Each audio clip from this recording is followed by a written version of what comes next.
Warahmatullahi wabarakatuh.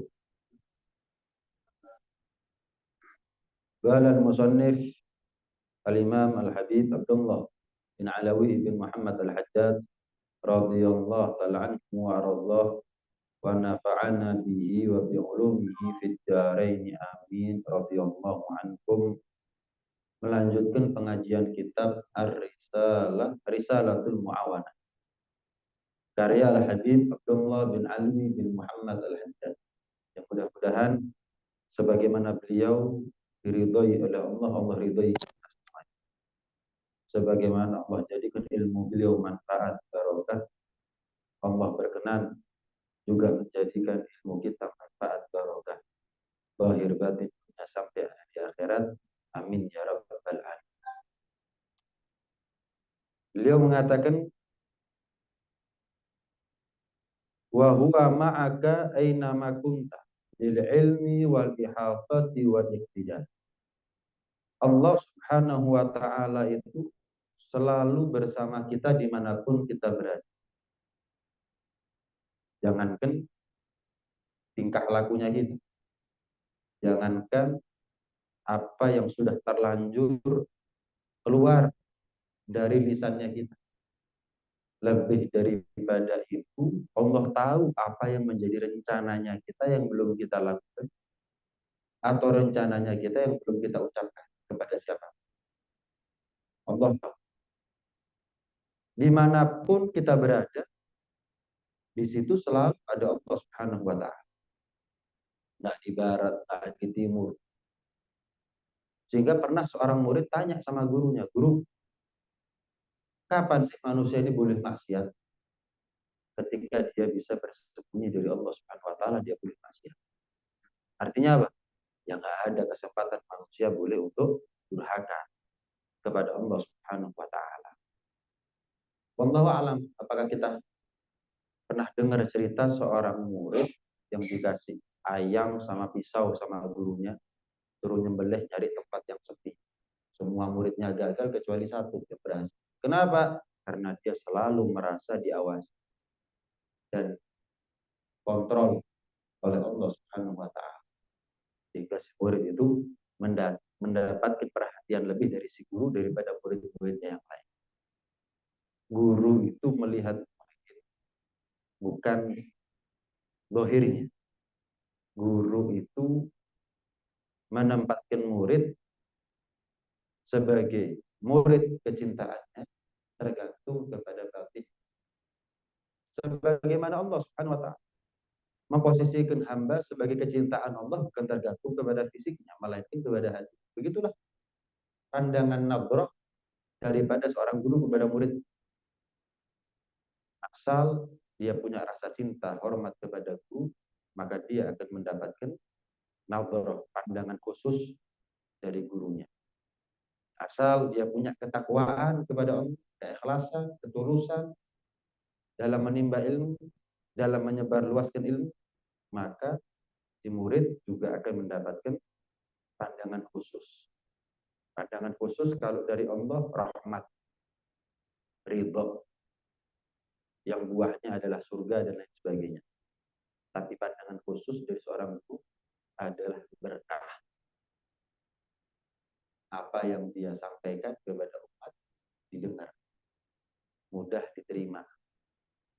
Itu adalah disebabkan oleh keridhoan si guru kepada murid tersebut. Ridhonya guru bukan tergantung fisiknya kita, jasmaninya kita, tapi itu semuanya tergantung rohaninya kita. Allah itu bersama kita dimanapun kita berada. Dan Allah akan menunjukkan, membimbing, menuntut kita semuanya dengan hidayah, dengan pertolongan, dengan penjagaan. Jika kamu tergolong orang yang baik, kita ini kalau taat berbuat baik, maka Allah bersama dengan hidayah. Allah limpahkan penjagaannya, Allah limpahkan pertolongan Allah turun kepada kita. la yazalu abdi yatadarrabu ilayya bin nawafil. Orang itu bisa dicintai oleh Allah Subhanahu wa taala sehingga dia tetap mendapatkan hidayah, pertolongan dan perlindungan dari Allah jika dia melengkapi ibadahnya bukan hanya dengan yang wajib, tapi menyempurnakannya dengan ibadah yang sunnah. Yang wajib kok, yang sunnah istiqomah, maka dia akan menjadi orang yang dicintai oleh Allah. Maka siapa orang yang dicintai oleh Allah,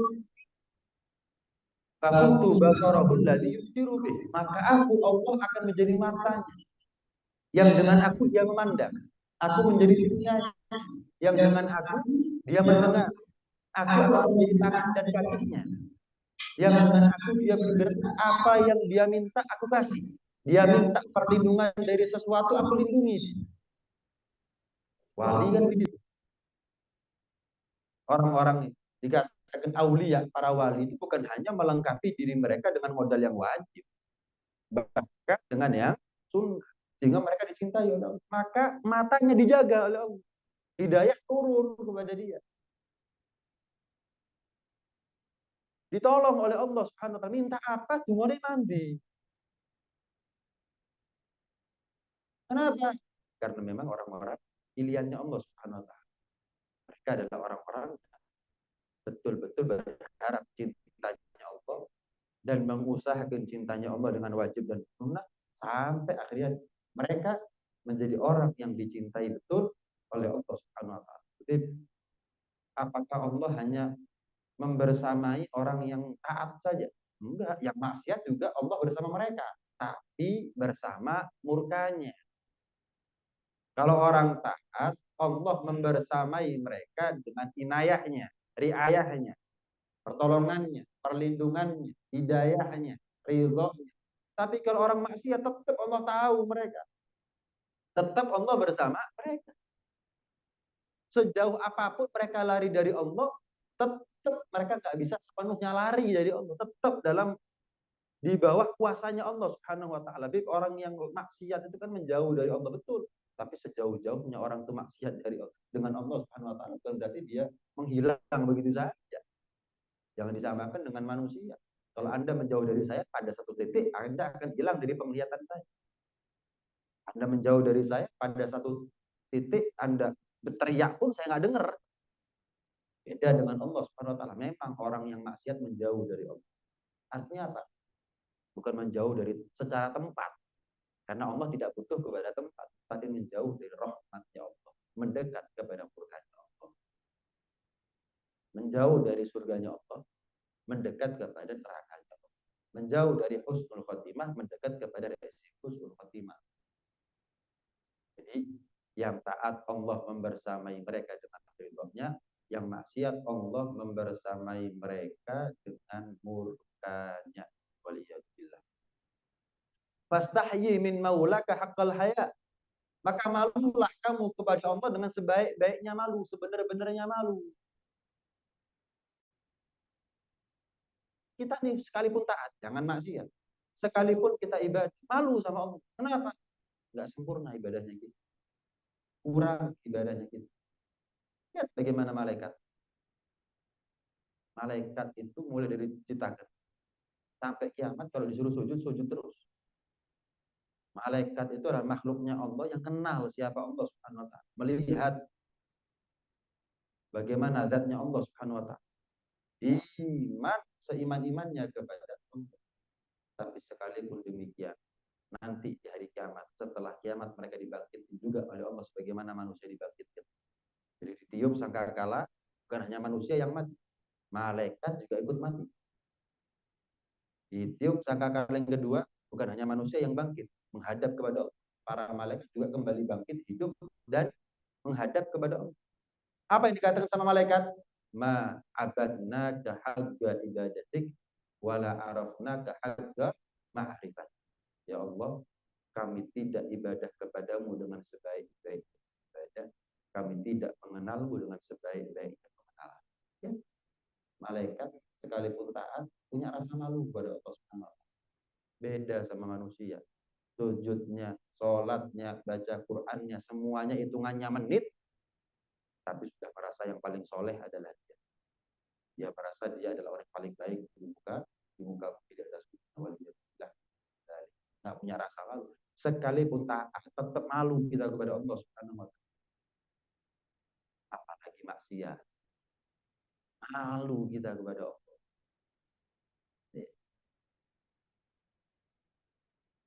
Malu itu tidak membuahkan kecuali kebaikan. Al-haya kullu khair, kata Nabi SAW. Sifat malu itu semuanya baik. Dalam riwayat yang lain, al-haya la ya'ti illa bi khair. Sifat malu itu tidak pernah membuahkan kecuali sesuatu yang baik.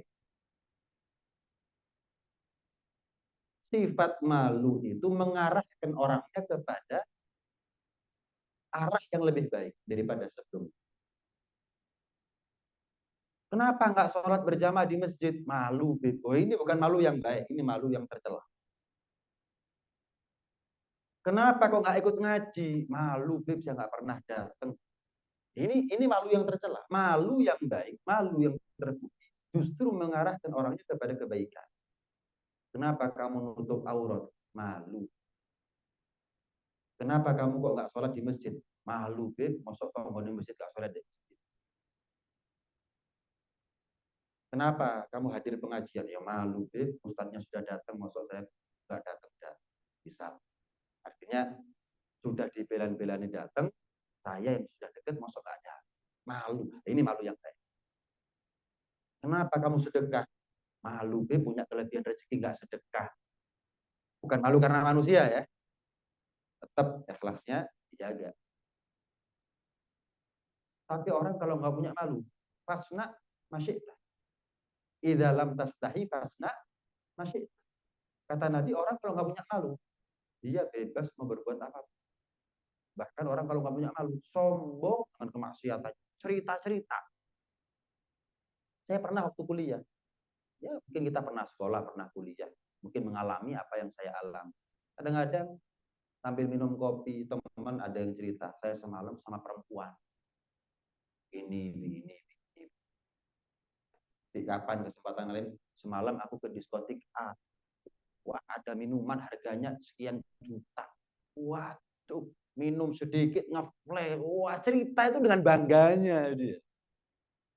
Kayak dia menceritakan satu prestasi gitu. Dulu saya sebelum mondok ya mungkin kita anggap tuh lumrah. Artinya lumrah itu di mana-mana sekarang kita ini hidup di zaman di mana orang mau taat malu, tapi kalau mau maksiat enggak. Itu hidupnya itu zamannya kita. Itu zamannya kita. Dulu ketika maksiat nggak malu, tapi diajak baik malah malu. Itu zamannya kita. Itu zamannya kita. Sehingga dulu saya sebelum nyantri, ya sudah masuk telinga kanan, keluar telinga kiri, masuk telinga kanan. Artinya sering gitu. Betul-betul sering saya dengar ucapan-ucapan seperti, cuma saya nggak berpikir, kok Bagas maksiat, nggak pikir. Nggak pikir. Cuman alhamdulillah Allah tidak mentakdirkan saya tertarik dengan apa yang mereka bangga-banggakan. Saya dulu tinggal di Medan. 27 tahun saya di Medan. Alhamdulillah, kalau saya mau berbuat apapun itu fasilitas ada. Bisa dibayangkan ya. Medan 27 tahun yang lalu. Daerah Abangan yang betul-betul Abangan. Saya hidup di Medan itu mulai judi togel bisi-bisi sampai bengok-bengok. Judi togel itu bisi-bisi. Bisi-bisi. Mulai, ya boh, ya boh. Kenapa? Kabeh sak red sak kampung judi togel semua kayak sini sih. Kayak sini. Cuman saya tidak tertarik dengan apa yang dilakukan oleh teman-teman saya, bukan karena agama sebetulnya. Pertama karena orang tua. Kalau saya melakukan apa yang mereka lakukan, besok pasti saya nggak makan, terusir dari rumah, nggak sekolah. Saya belani konco, saya diusir di rumah, apa mereka belani saya? Oh, Apa mereka biayai saya untuk sekolah? Saya nggak makan diusir dari rumah gara-gara melakukan ini dan itu. Apa mereka mau nampung saya, ngasih makan saya? Satu. Yang kedua, misalnya contoh. Ini terjadi depan mata saya. Ya, umur SMP lah atau SMA mungkin ya, kurang lebih. Kadang mereka tuh mabuk. Apalagi kalau sudah ada teman datang dari Jakarta sama Renda. Perantau-perantau yang namanya bawa ganja itu apa ya, sak kotak gede, kayak kotaknya sepatu. Itu isinya ganja dok dari Jakarta, dari yang datang dari Samarinda. Pesta sudah. Setiap Sabtu, walaupun nggak ada perantau yang datang mudik pulang kampung ya begitu sudah. Apalagi kalau sudah datang perantau-perantau itu. Saya cuma temenan aja. Ini jangan dipraktikkan sama anaknya jenengan. Ini kan cerita. Alhamdulillah Allah masih jaga gitu. Cuman yang membuat saya tidak tertarik dengan kemaksiatan awalnya bukan karena agama. Bukan. Hal-hal yang logis. Saya kadang-kadang menyaksikan mereka. Dari yang waras sampai hilang warasnya. Dari yang jejak sampai miring-miring. Turun dari, lompat dari tangga. Jaraknya mungkin setengah meter atau 1 meter. Itu kayak turun dari lantai 25. Sampai saya melihat mereka muntah di badannya sendiri. Kencing, ngompol, kencing di badan sudah. Glempo, besok saya bangun kan Sabtu, besok minggunya saya main sama temen bonekeran, bopo. Itu melihat mereka glempo, yo, apa namanya ini, muntah. Saya mikir, lah kita ngelak ujung ini. Dan apa saya mau mabuk terus para nungguyo sak panggon-panggon muntah sak panggon-panggon tangi ya apa tidur dilihat orang sak kampung glempo begitu. Gendeng. Berpikir logis saja. Oh, enggak. Saya dikasih akal waras. Kadang-kadang melihat mereka guyu-guyu dewi, itu guyu malah saya. Gak ada yang terjadi suatu guyu. Wah, kak, sak banter. Saya bingung. Kadang-kadang saya mau menjatuhkan, menghinakan saya untuk ditertawai orang. Oh, enggak. Saya punya martabat, saya punya bendera, saya punya nama baik, saya punya reputasi dalam arti, ya ojo sampai. Udah, logis saja. Logis saja. Ya, karena malu. Kadang-kadang orang itu menjauh dari maksiat bukan karena agama. Isin. Isin. Nek delok wong sak kampung ero. Bahmi, naudzubillah mabuk, ompol, muntah, ngelempo, turu sak panggon-panggon, jam 8, jam 9 gak tangi karena belum siuman, belum sadar. Isin. Isin tok. Isin tuh orang kalau sudah nggak punya malu, ya ngoyo, muntah, turu sak panggon-panggon, delok wong sak kampung, meni Sabtu tetep baleni mana. Isin.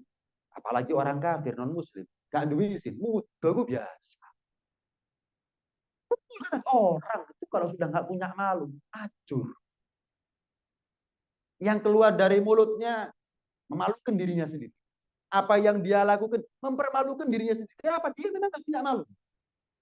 Tapi orang kalau punya malu dia mikir, aku ini punya bendera, aku ini punya martabat yang harus aku jaga. Aku punya anak, aku punya istri, atau aku punya orang tua. Kalau aku malu, malu mereka. Kalau aku malu, anak istriku juga malu mereka. Enggak. Malu, ini malu yang baik. Malu yang justru mendorong kita untuk taat kepada Allah Subhanahu wa taala atau menjauh dari maksiat. Dan menjauh dari maksiat itu adalah paling afdolnya ibadah. Karena kalau sekedar taat semua orang bisa, anak kecil pun juga bisa sholat, puasa, bisa. Bahkan yang haji juga banyak anak kecil-kecil umroh. Baca Quran anak-anak kecil itu lebih fasih daripada kita. Tapi kalau menjauh dari maksiat, kadang-kadang yang kecil lebih takut dosa daripada kita yang lebih dewasa. Jadi anak kecil kadang-kadang lebih dewasa daripada orang dewasa. Adapun kita dewasa hanya sekedar umur, tapi jiwanya kita jiwa kekanak-kanakan. Jiwa kekanak-kanakan yang terjebak, terperangkap dalam tubuh orang dewasa itu kita. Kalau kita nggak punya rasa malu untuk menjauh daripada kemaksiatan. Jangan nunggu maksiat baru malu-malu, sehingga dari malu itu kita nggak maksiat. Jangankan maksiat, masih taat tetap malu. Lihat malaikat, malu tetap pada Allah SWT. Lihat bagaimana Rasulullah sholat sampai kakinya bengkak. Tetap istighfarnya 70 sampai 100 kali. Minta ampun kepada Allah SWT. Jadi malu itu manfaat baik ketika kita taat maupun ketika kita akan maksiat. Wajtahid Allah yaraka haitsu dan berupayalah kamu dengan sungguh-sungguh semaksimal mungkin kemampuan yang kamu punya. Allah tidak menyaksikan kamu dari apa-apa yang Allah larang.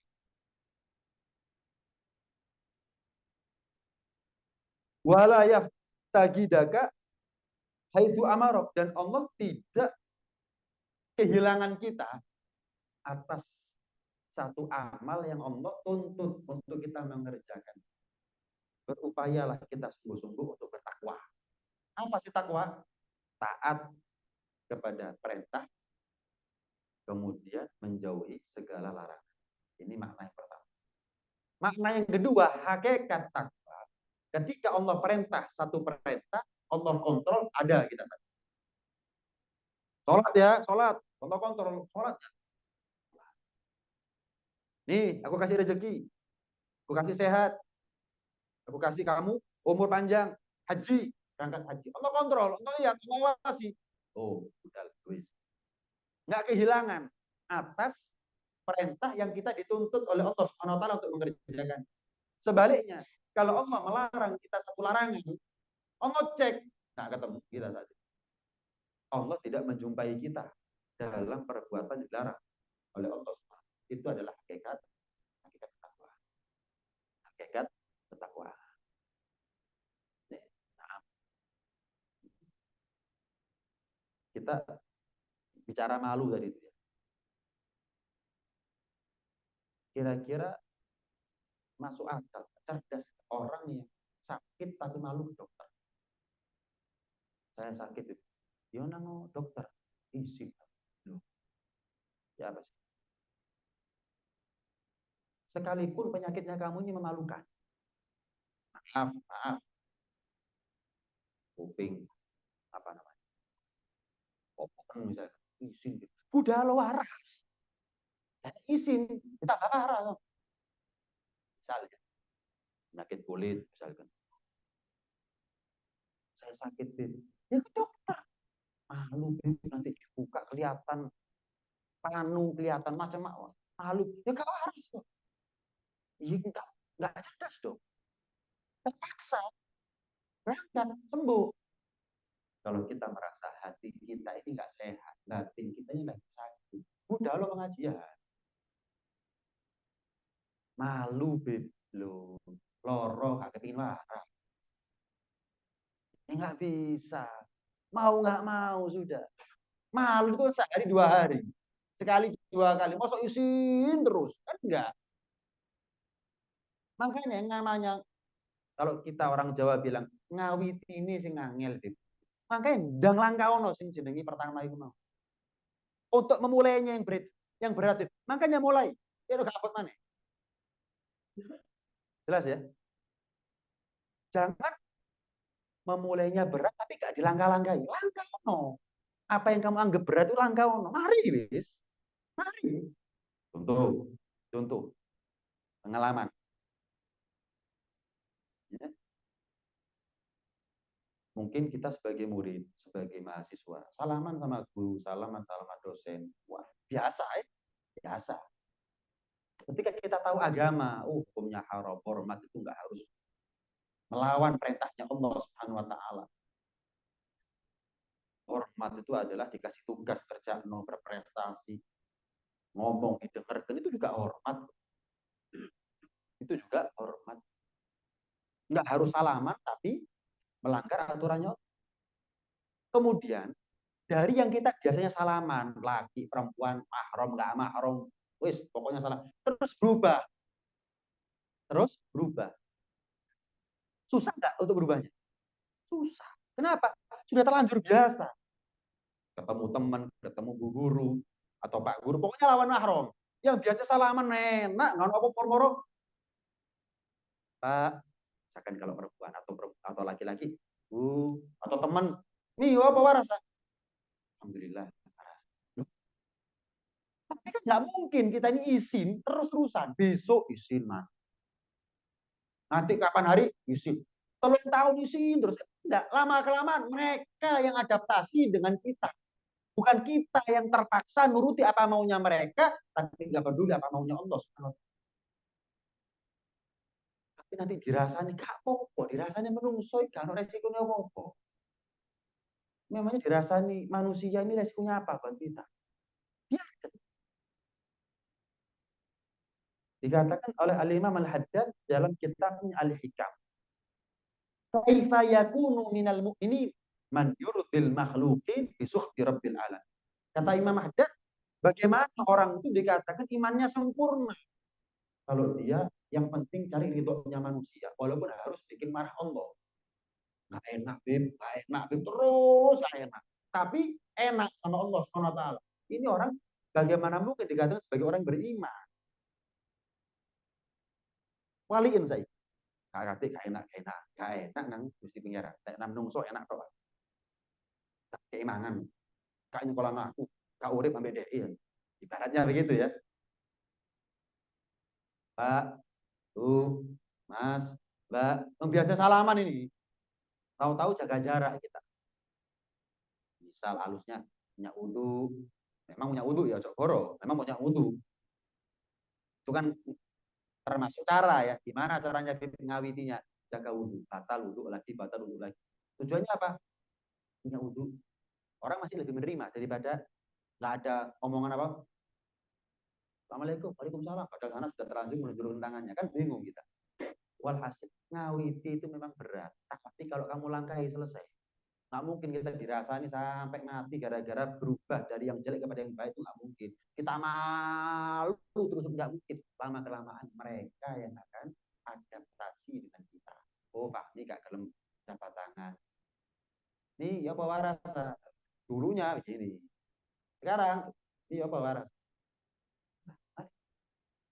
Nah, dan kita kalau mengutamakan ridhonya Allah, walaupun harus dicaci, dirasani sama orang, lama-lama kata Rasulullah, orang yang mencaci kita akan ridho, setuju, respect, kagum dengan apa yang kita lakukan.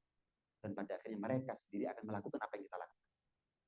Dia menjadi motivator dengan hal, bukan dengan dakwah mulut, bukan dengan lisan, tapi dengan halnya, dengan perbuatannya. Kayak Pak, iso tobat, opo aku gak iso tobat. Waduh, gak pernah kudungan, tahu-tahu kudungan. Izin, ojo izin pada di kudungan. Permen lemper dibungkus kok. Kalau ada permen gak dibungkus, lemper gak dibungkus, sing nyedek laler. Bukan manusia yang mulia. Tubuh wanita ini mulia. Kalau nggak kamu bungkus, ya akhirnya pria hidung belang nanti yang dekat sama kamu. Bungkus. Sehingga menjadi orang terhormat. Lemper masuk oleh larang sih dimana menungsoi. Nggak pernah kudungan. Ganti kudungan. Nanti dirasani tonggo. Jano. Sing kesel sing rasani. Kalau kita nggak sentuh. Sing kesel sing ngoceh. Ya apa pulanah, ya apa pulanah. Walaupun masa lalunya kita kelam, pernah menjadi wanita ini, wanita itu, terus orang kudungan dirasani. Jarno. Sing kesel iku sing rasani. Itu sing dirasani, sing kesel. Kecuali lek dirasani kepengin roh rasani opo tentang aku yo kesel. Ya jangan tahu. Boleh panas iku jenenge. Loh kita nggak tahu dirasani apa enggak.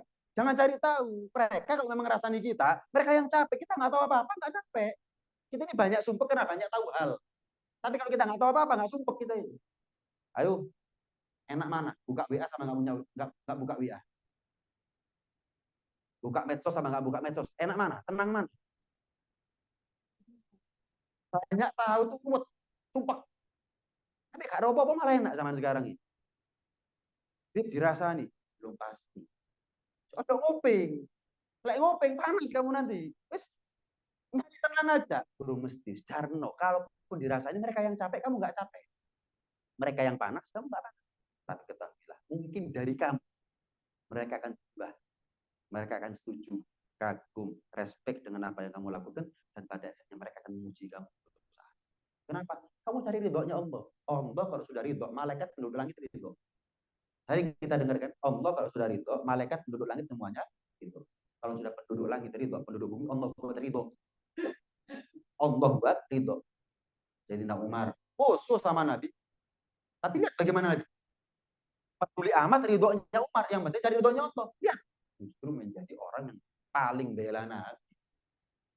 Banyak sahabat itu. Ketika kafir musuh sama Nabi. Tapi setelah iman, wah cinta mati sama Nabi. Kenapa? Dibalik sama Allah. Karena Rasulullah tidak pernah mengorbankan Allah, tapi Allah korbankan perasaannya beliau, walaupun dicaci, dilemparin kotoran, dipermalukan, dan seterusnya. Nggak apa-apa, yang penting cari ridhonya Allah. Akhirnya yang musuh-musuh itu iman sama Nabi. Dari nol pengikutnya Nabi. Dari nol pengikutnya Nabi. Nggak punya pengikut sama sekali. Cukup waktu 23 tahun. Pengikutnya Nabi 124 ribu. Bahkan miliaran sampai kiamat. Nggak ada YouTube gitu. Nggak pakai YouTube, nggak pakai medsos. Cukup dakwah 23 tahun. Umatnya Nabi itu yang hidup sama Nabi sahabat 124 ribu. Yang bukan sahabat miliaran sampai kiamat. Berapa banyak non muslim yang dulunya mencaci, memaki Nabi, tapi setelah kenal siapa Nabi hanya dengan membaca tok baik, langsung berubah arah menjadi iman sama Nabi. Kenapa? Karena Nabi nggak pernah menomorsatukan Allah. Nabi selalu menomorsatukan Allah. Sehingga siapa yang musuh sama Nabi dengan mudahnya Allah balik dari yang musuh jadi cinta kepada Rasulullah Shallallahu Alaihi Wasallam. Ini hadirin hadirat sekalian rahmatillah Allah Subhanahu Wa Taala,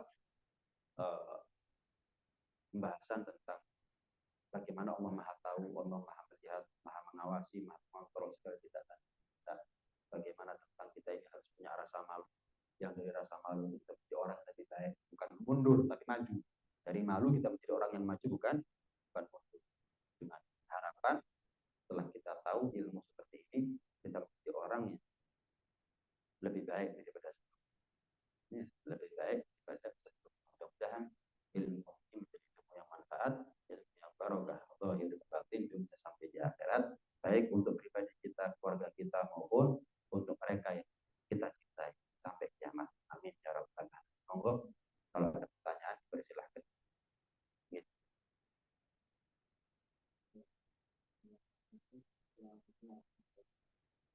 Assalamualaikum warahmatullahi.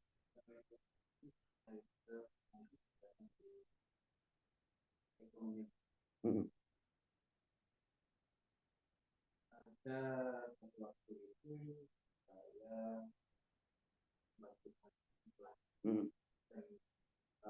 mengenai kehidupan ini adalah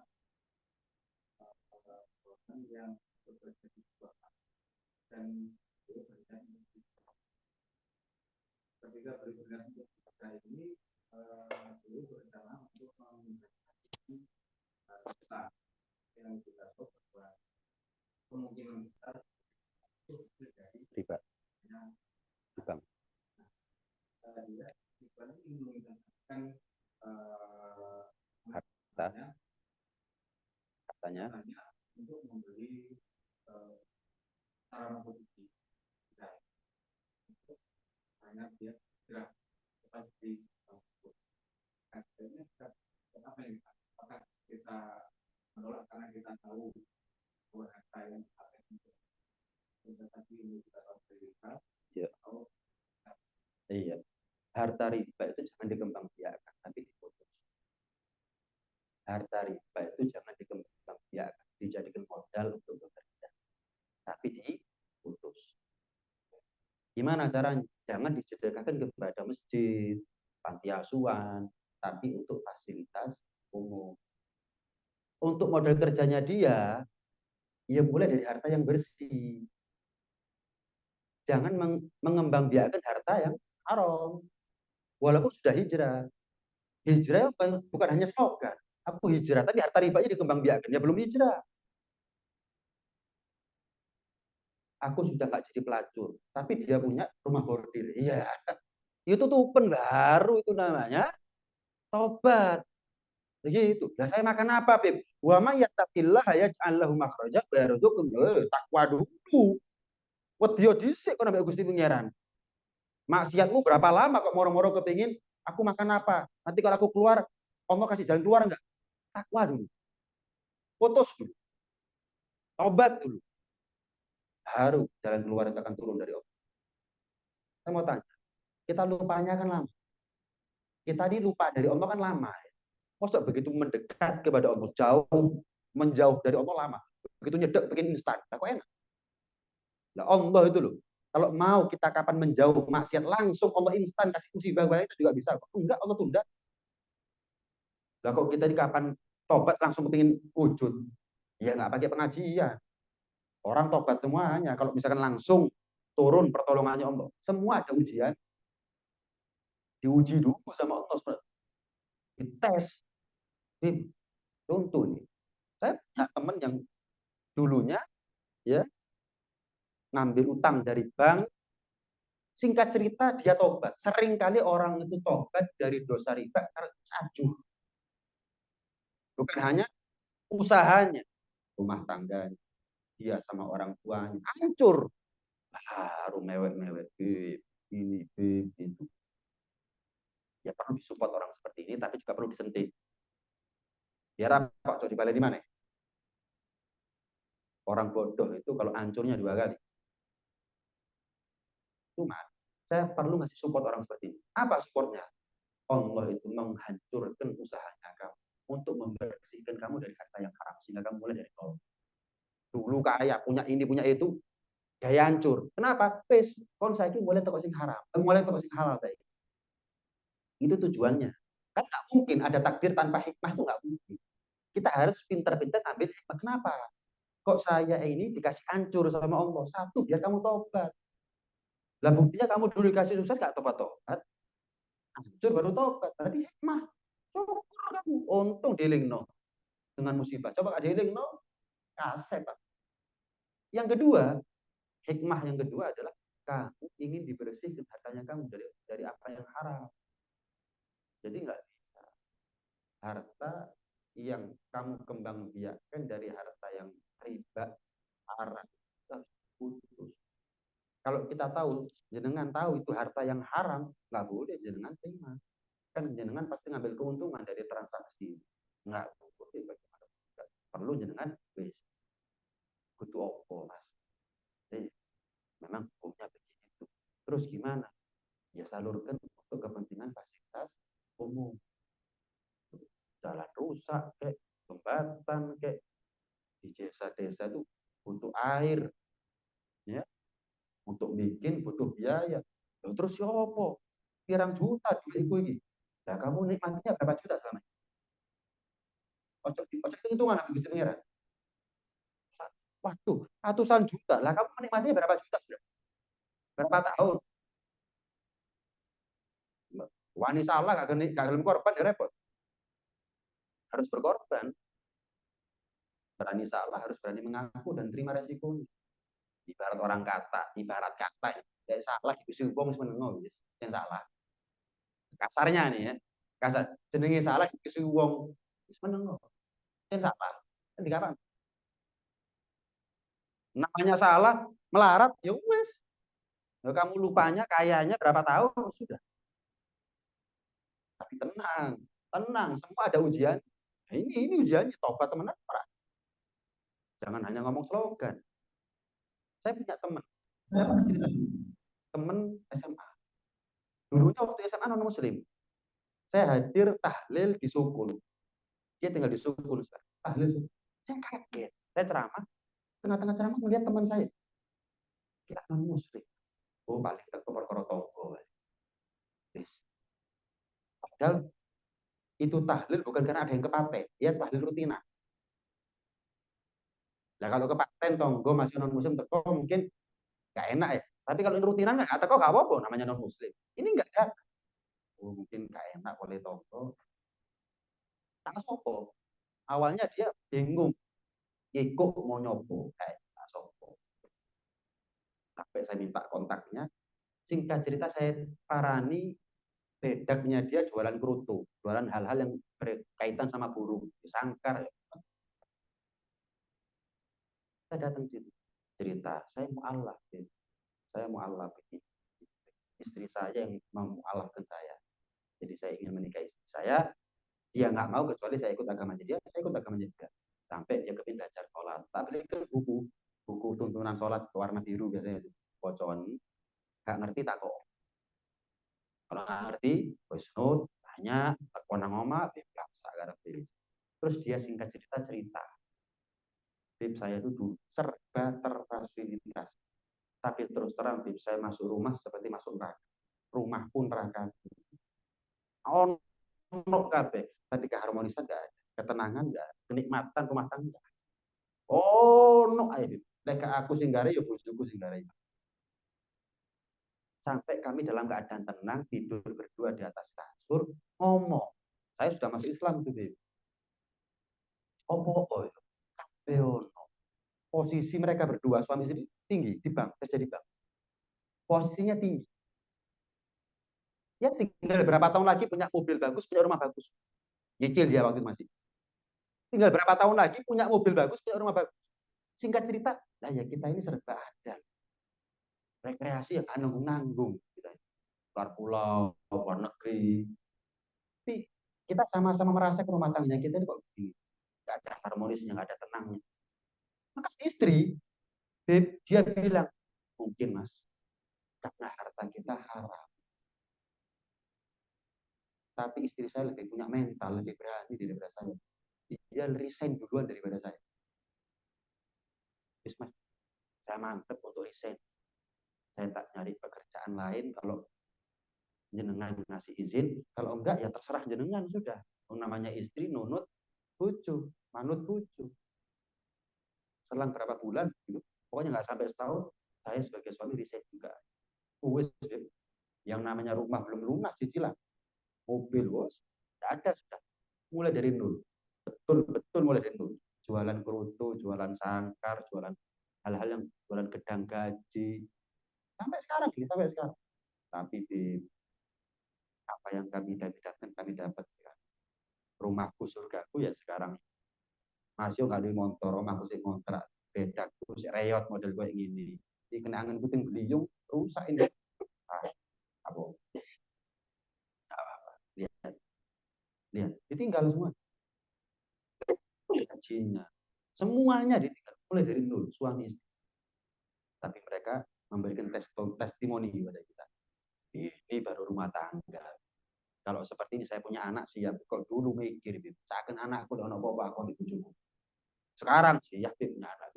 Kasih anak akhirnya satu atau dua. Lihat, lihat.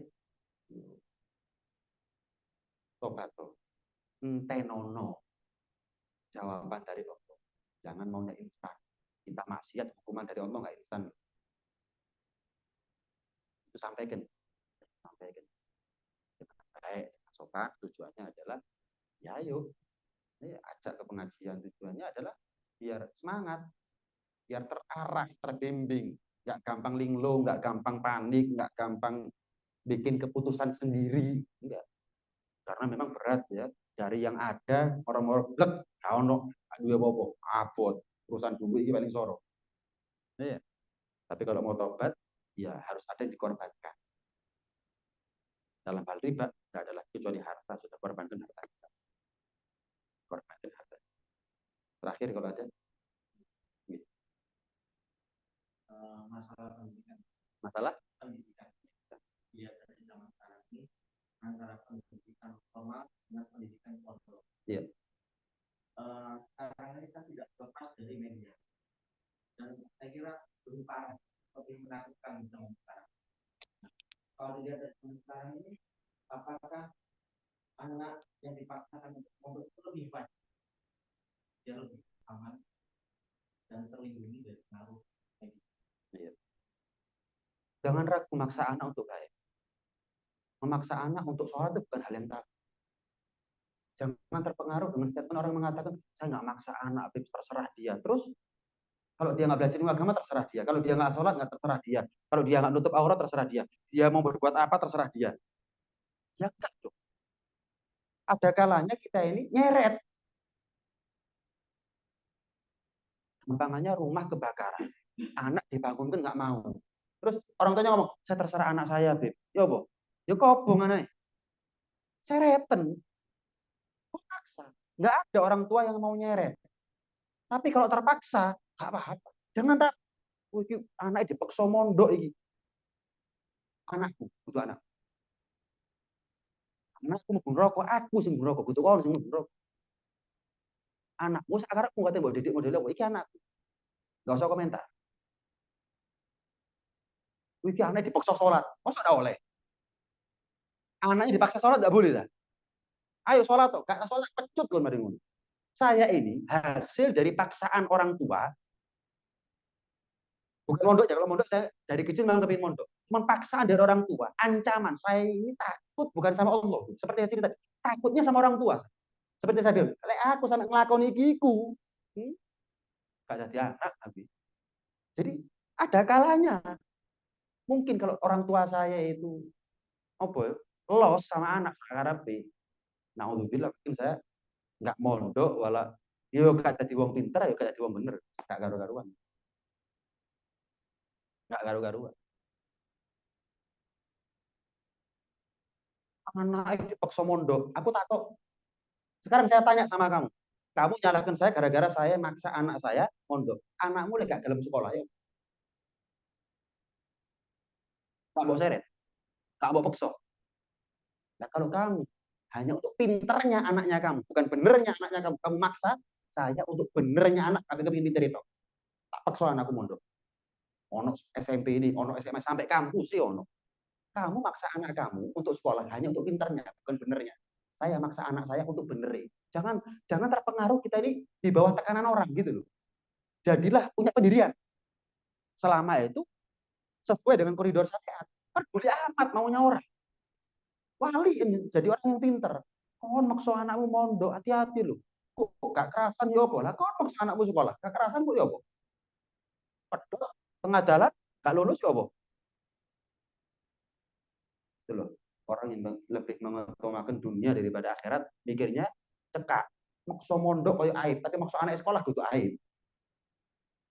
Saya nggak bilang makso anak sekolah itu aib. Tapi yang saya bahas, yang saya bantah, makso arek mondok itu aib. Kenapa? Zaman seperti ini. 20, saya umur 37. Berarti anggap 20 tahun yang lalu umur 17 SMA saya. Maaf, teman yang pacaran banyak. Tapi kalau di sekolah mereka jaga jarak. Si rodok gak wangi, si izin ambek guru. Si izin. Dulu mereka kalau naik sepeda motor masih pacaran sih miring nunggu. Si miring. Rokokan tok yang ado. Pakai jaket dulu jauh baru rokokan. Saiki tahu sendiri. Ini baru 20 tahun. Nah, 20 tahun akan datang ya apa anaknya? Anaknya kita ini gimana? Maka hal yang darurat memang mondok ini. Hal yang darurat. Dan itu tidak terbantahkan. Sekolah agak sing mulai kolaps. Masih kampus agak sing kolaps, tapi pondok tambah makmur. Kenapa? Banyak orang tua berpikiran yang sama. Menyelamatkan anakku ya apa? Kok sekolah gak iso nyelamatkan anakku. Kenapa? Bukan pinter untuk selamat dari zaman. Bukan pinter, bener.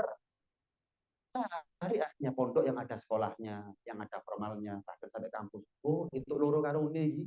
Wis aman wis, gak katik HP, gak katik TV, gak katik konco sing macam-macam pergaulan. Kenapa? Di pondok aman berkorban orang tua korban apa kangen perasaan dan lain sebagainya nggak ada masalah yang penting akhirat ketemu di surga ya kan orang tua maksa anaknya sekolah bukan baik ini maksa anak mondok dirasain teh oh kamu nggak ngocok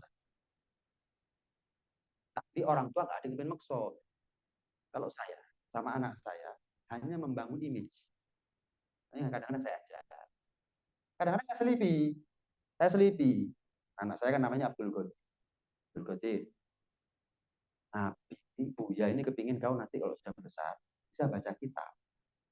Oh ya Bu ya. Oh ya. Nah itu Buya punya kitab banyak. Nah, kalau Buya mati yang baca kitab lagi siapa kalau bukan kau? Masuk Buya mati, lek kau udah bisa baca kitab, ini kitab dikasih Nora.